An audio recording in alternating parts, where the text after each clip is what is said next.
Good morning, all of you. I am Pramod Kumar Jani from Rajasthan.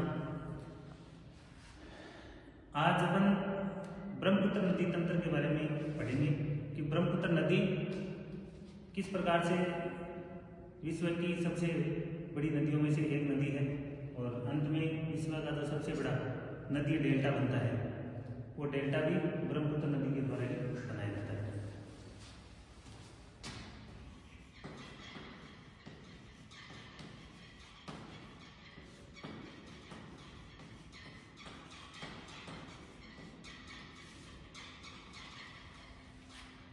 देखिए, ब्रह्मपुत्र नदी विश्व की सबसे बड़ी नदियों में से एक नदी है और ब्रह्मपुत्र नदी जो है ये अपने भारत में जो तिब्बत का पठार है, तिब्बत से निकलती है।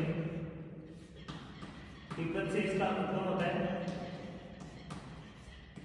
तिब्बत में कैलाश पर्वत श्रेणी के निकट एक ग्लेशियर है जिसका नाम है चेमा यांगोंग ग्लेशियर। चेमा यांगोंग ग्लेशियर इसी चेमा यांगोंग ग्लेशियर के पास में एक छोटा ग्लेशियर है जिसको बोलते हैं आंगसी ग्लेशियर। आंगसी ग्लेशियर, इस आंगसी ग्लेशियर जो है इसी ग्लेशियर से इस नदी का उद्गम होता है और जिस प्रकार से अपने भारत के अंदर अपन गंगा नदी को पूछते हैं और एक पवित्र नदी मानते हैं, इसी प्रकार ब्रह्मपुत्र नदी जो है, इस ब्रह्मपुत्र नदी को भी तिब्बत के अंदर गंगा के समान ही माना गया है। ठीक है, और यहाँ पर तिब्बत के अंदर जब इस नदी का उद्गम होता है तो यहाँ पर इस नदी को सांगपो नदी के नाम से जाना जाता है। अपन एक ड्रेनेज सिस्टम के माध्यम से इसको समझते हैं। जैसे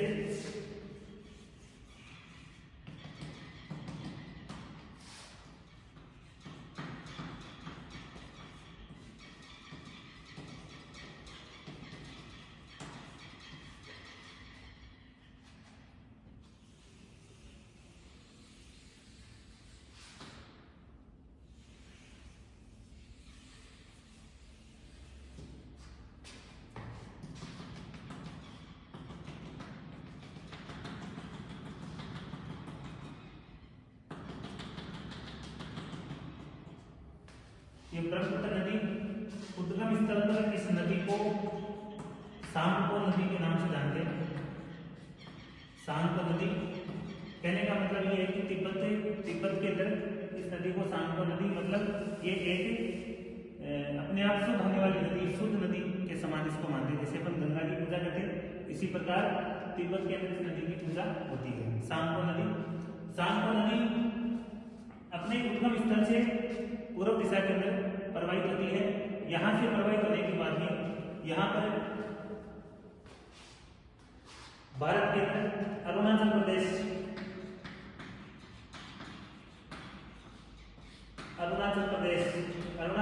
में ये नदी भारत के अंदर प्रवेश करती है। यहाँ पर एक दर्रा है, दर्रे का नाम है यांगयाक दर्रा। इस यांगयाक दर्रे से ये भारत के अंदर प्रवेश करती है।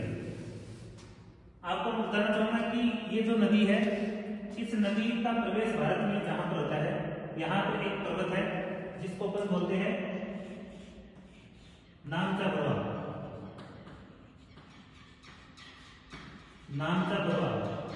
ठीक है, हिमालय के अंदर पूर्वी हिमालय की सबसे ऊंची चोटी जो वो कौन सी है? नामचा बरुआ है। तो ठीक अरुणाचल प्रदेश के ऊपर उत्तर की साइड के अंदर नामचा बरुआ पर्वत के अंदर ये नदी एक गहरे गोर्ज का निर्माण करती है, जिस गोर्ज को अपन कहते हैं यांगयाक दर्रा। यहाँ से निकलने के बाद में ये नदी भारत के अंदर प्रवेश कर जाती है। तो भारत में इसका सबसे पहले प्रवेश जो है वो कहाँ पर होता है? अरुणाचल प्रदेश में होता है।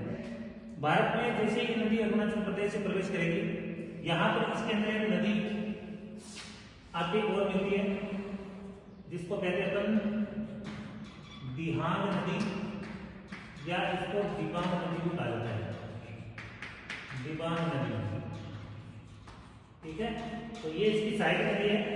तो दिहांग नदी या दिबांग नदी के इस नदी के अंदर मिलने के बाद में ब्रह्मपुत्र नदी जो है वो दिहांग या दिबांग नदी के नाम से जानी जाती है। आगे अरुणाचल प्रदेश के अंदर बहने के बाद में ये नदी अपने अपनी मूल दिशा से उत्तर से दक्षिण की ओर बहती हुई असम राज्य के अंदर प्रवेश करती है और असम में प्रवेश करने के बाद में इसका नाम जो है वो ब्रह्मपुत्र नदी हो जाता है। ठीक है, असम में इसको कहते हैं ब्रह्मपुत्र। असम में इसका नाम ब्रह्मपुत्र नदी होता है। ब्रह्मपुत्र नदी, कुछ चीजें मैं आपको बताना चाहूंगा कि भारत की सबसे लंबी नदी जो भारत में प्रवाहित होती है वो गंगा नदी है, लेकिन भारत के अंदर से प्रवाहित होने वाली सबसे लंबी नदी कौन सी है? ब्रह्मपुत्र नदी है। ठीक है, इसकी कुल लंबाई जो है कुल लंबाई 2900 किलोमीटर है।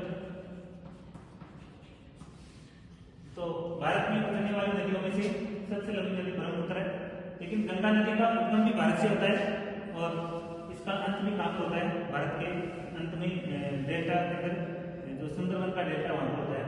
तो उसके हिसाब से देखें तो गंगा सबसे लंबी नदी है जिसकी कुल लंबाई 2525 किलोमीटर है।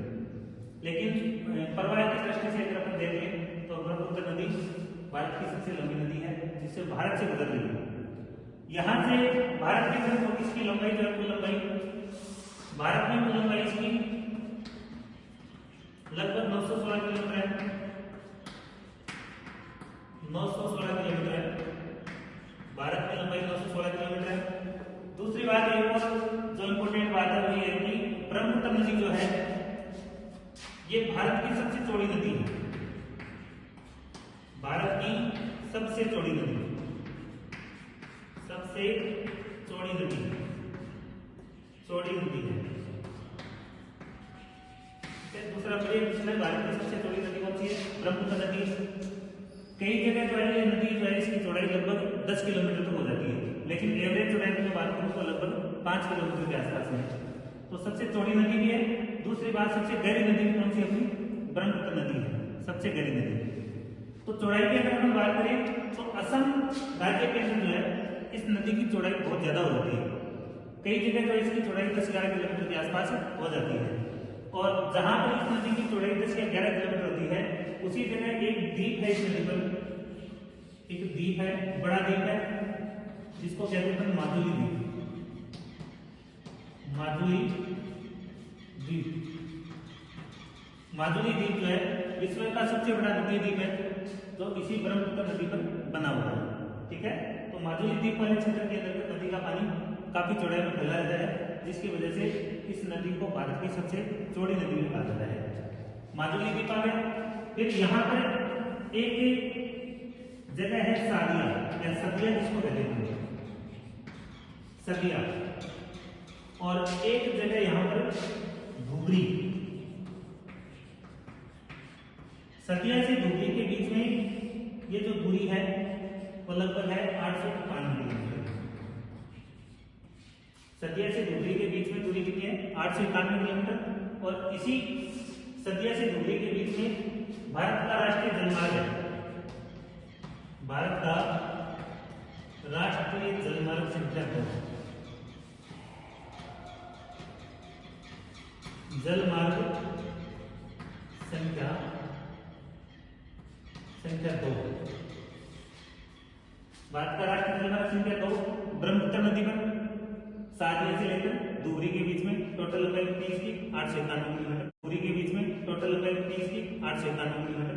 और इसी सादिया से धुबरी के बीच में ही विश्व का सबसे बड़ा नदी द्वीप जो है माजुली द्वीप, वो भी इसी के बीच में आते हैं। इसके अलावा देखो अगर हम बात करते हैं तो असम के अंदर इसकी चौड़ाई है ही है। साथ में वर्षा ऋतु के दौरान क्या होता है, नदी के अंदर जैसे ही पानी की मात्रा बढ़ती है तो उस दौरान नदी के अंदर क्या आती है? बाढ़ आती है। तो असम राज्य जो है इस नदी में बाढ़ आने के कारण सबसे ज्यादा प्रभावित होता है, जिसके कारण प्रतिवर्ष यहाँ पर जान और माल का नुकसान होता है। साथ में जो कृषि फसलें हैं इन कृषि फसलों को भी बहुत ज्यादा नुकसान इसे पहुंचता है। इस कारण ब्रह्मपुत्र नदी को असम का शोक भी कहा जाता है। यहाँ पर इसकी कई सहायक नदियां मिलती है, जैसे सुबनसिरी नदी है इसकी सबसे लंबी सहायक नदी है।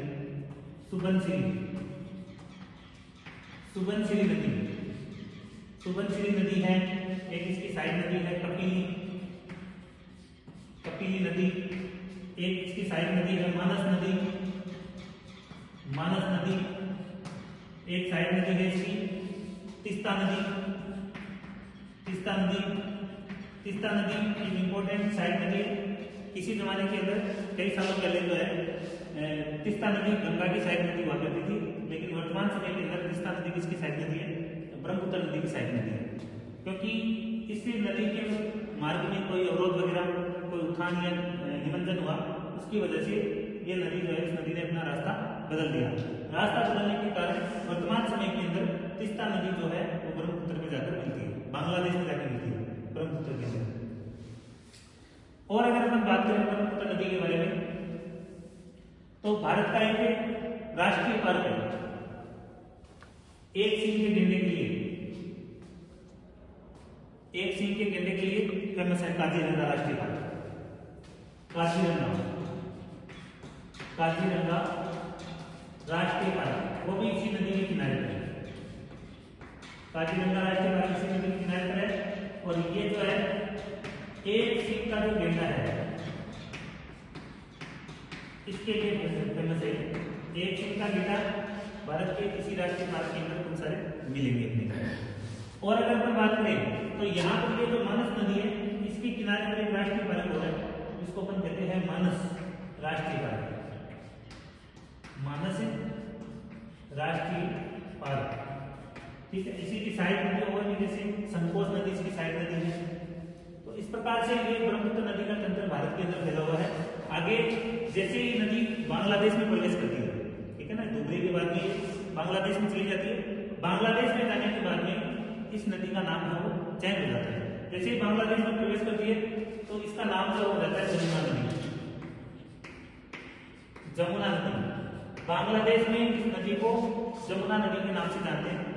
जमुना नदी और जमुना नदी साइड में, एक साइड में जमुना नदी बह रही है, दूसरी साइड में गंगा नदी, ठीक है। गंगा नदी भी बांग्लादेश में प्रवेश करती है। तो बांग्लादेश में गंगा नदी को पद्मा नदी कहते हैं, और पद्मा और जमुना ये दोनों मिल जाती है, ठीक है ना। पद्मा, जमुना प्लस पद्मा नदी, पद्मा गंगा का नाम है। इन दोनों के मिलने के बाद में इस नदी का नाम हो जाता है मेघना नदी। मेघना नदी, इस नदी को बाद में मेघना नदी कहते हैं। और मेघना नदी जो है अंत में बांग्लादेश के पास बंगाल की खाड़ी के अंदर ही जाके करती है। बंगाल की खाड़ी में मिलने से पहले ये नदी विश्व का सबसे बड़ा नदी डेल्टा का निर्माण करती है, जिसको हम कहते हैं सुंदरवन का डेल्टा, ठीक है। सुंदरवन का जो डेल्टा है उसके अगर आकार की बात करें तो एक चापाकार डेल्टा है, चाप के आकार में फैला हुआ है, और विश्व का सबसे बड़ा नदी डेल्टा है। काफी उपजाऊ जमीन है, यहाँ पर चावल, नारियल वगैरह की खेती बहुत ही अच्छी तरीके से की जाती है। और सुंदरवन भारत का एक राष्ट्रीय पार्क भी है, और ये इसका लगभग 70% भाग बांग्लादेश में फैला हुआ है, और लगभग 30% भाग जो है इसका पश्चिम बंगाल में फैला हुआ है। जो 30% है बांग्लादेश, इंडिया वाला जो भाग है उसमें गंगा की वितरिका है हुगली नदी। ये हुगली नदी आकर वहां पर गिरती है बंगाल की खाड़ी में। तो ये जो सिस्टम है पूरा का पूरा ब्रह्मपुत्र नदी और गंगा नदी दोनों मिलकर इस सुंदरवन के डेल्टा का निर्माण करती है। क्षेत्रफल की अगर मैं बात करूं तो ब्रह्मपुत्र नदी का जो डेल्टा है सुंदरवन, इसे सुंदरवन के डेल्टा का क्षेत्रफल लगभग 1 लाख वर्ग किलोमीटर के आसपास है, इसका क्षेत्रफल है। इस प्रकार से ब्रह्मपुत्र नदी का ये तंत्र है पूरा। Thank you.